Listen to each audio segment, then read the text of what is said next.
السلام علیکم ورحمۃ اللہ وبرکاتہ۔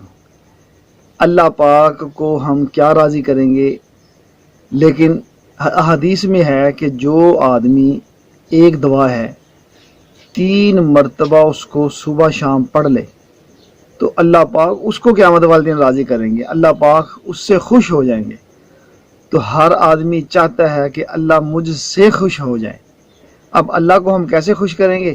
نبی پاک صلی اللہ علیہ وسلم کے طریقے اور آپ کی دعاؤں سے۔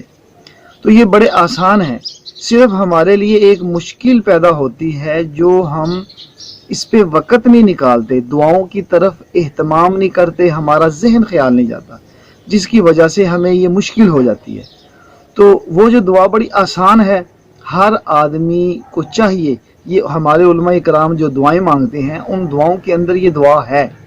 تو جب ہمارے علماء کرام پڑھتے ہیں، ہم سنتے ہیں، آپ سنیں گے، آپ کہیں گے یہ سنی ہوئی ہے، اور اس کی ایک اسکرین شاٹ لے کے میں انشاءاللہ وہ بھی ساتھ لگا دوں گا، تو اس کی انشاءاللہ سارے کوشش کریں گے نا، تو انشاءاللہ وہ ضرور بر ضرور ہمیں فائدہ پہنچائے گی۔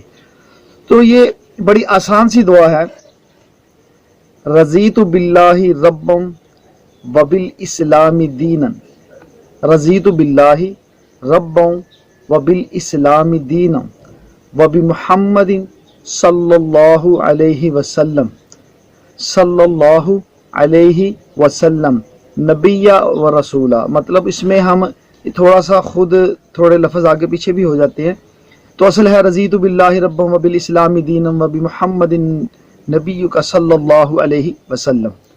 تو یہ اللہ پاک ہمیں عمل کرنے کی توفیق عطا فرمائے، دعاؤں کو اہتمام سے پڑھنے کی توفیق عطا فرمائے۔ یہ صبح شام پڑھنی ہے، تو انشاءاللہ میں بھی کوشش کروں گا، آپ بھی کوشش کریں، اللہ پاک ہم سب کو عمل کرنے کی، 5 وقت کی نماز پڑھنے کی، نبی پاک صلی اللہ علیہ وسلم پر درود و سلام بھیجنے کی توفیق عطا فرمائے۔